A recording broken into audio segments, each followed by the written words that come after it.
Red green online present. এই যে interim গভর্নমেন্টের হাতে আমরা অনেক আমাদের আকাঙ্ক্ষা নিয়ে যে দায়িত্বগুলো তুলে দিয়েছি, আমরা ভেবেছি তারা আমাদের মতোই মজলুম। তারা এখন শাসকের জায়গায় গিয়ে তারা যদি আর ক্ষমতায় গিয়ে জনতার হইতে না পারে, তাহলে এই দায়িত্ব তাদেরকে নিতে হবে। প্রতিকার চাই ইন্টারিম গভর্নমেন্টের কাছে। আপনি যতই সীমাবদ্ধতার কথা বলেন, 5 মাস সময়ের হয়ে যাওয়ার পরেও এই যে সীমাবদ্ধতাগুলো কাটিয়ে উঠতে পারছে না, এর দায়িত্ব ছাত্র জনতার না।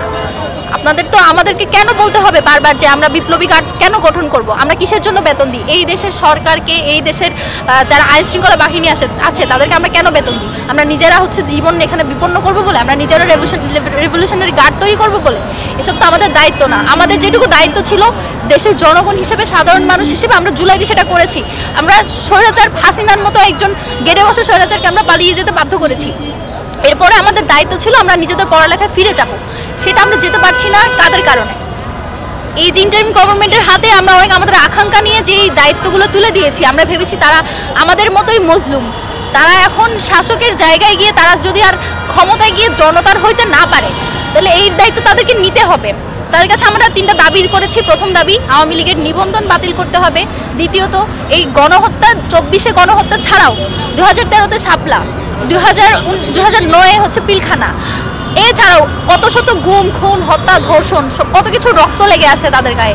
এই সব কিছুর প্রেক্ষিতে তাদের নিবন্ধন বাতিল করে তাদের যারা কেন্দ্রীয় কমিটিতে রয়েছে, ইউনিয়ন পরিষদের কমিটিতে রয়েছে, তাদের প্রত্যেককে গ্রেপ্তার করতে হবে। তৃতীয়ত, আমরা যারা জুলাইতে সামনে ছিলাম, পেছনে ছিলাম, যারা কোনো না কোনোভাবে এই জুলাই গণঅভ্যুত্থানের সাথে সম্পৃক্ত ছিলাম, তাদের জীবন এখন হুমকির মুখে। আমরা বের হলে আমাদের ভয় পেতে হচ্ছে যে আমি সুস্থ স্বাভাবিকভাবে বাসায় ফিরতে পারবো কিনা, আমি ট্রাক চাপায় মরবো, না কেউ আমাকে গুলি করবে, না কেউ আমাকে খুন করে যাবে।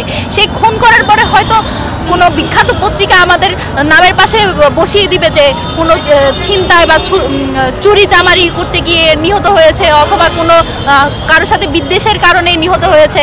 তাদের আওয়ামী লীগের নাম কেউ মুখেও নিবে না। তো আমি সেই অনিশ্চয়তার মধ্যে দিন কেন পার করব? সেই অনিশ্চয়তার মধ্যে যদি দিন আমাকে পার করতে হয়, আমি আজকে এখানে অনশনে বসলাম, আমি অনশনেই মরে যাবো। অন্তত আমি বলতে পারবো যে আমি প্রতিবাদ করেছি। সেই জায়গা থেকে আজকে আমরা এখানে এসেছি এবং আমাদের 3 দফা দাবি, আমরা 3টা পর্যন্ত সময় দিয়েছিলাম যে একজন উপদেষ্টা এসে আমাদের কাছ থেকে আমাদের দাবিগুলো শুনে যাবেন। তারা আমাদেরকে তাদের কাছে যাওয়ার প্রস্তাব করেছেন।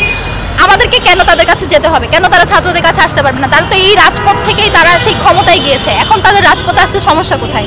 আমাদের কাছে প্রধান উপদেষ্টার একজন প্রতিনিধি এসেছিলেন এবং তার কাছে স্মারকলিপি দিতে বলা হয়েছিল। আমরা সেই প্রস্তাবও প্রত্যাখ্যান করেছি। আমাদের যদি স্মারকলিপি যদি দিতেই হয় কারো হাতে, সেটা আমাদের যদি গিয়ে দিতে হয়, সেটা আমরা প্রধান উপদেষ্টার হাতে দিব। অন্যথায় কোনো একজন উপদেষ্টা সরকারের পক্ষ থেকে এসে আমাদেরকে আশ্বাস দিবেন যে আমাদের দাবিগুলো কতদিনের মধ্যে মানা হবে, আমাদের নিশ্চয়তা দিবেন, তারপর আমরা এখান থেকে যাব।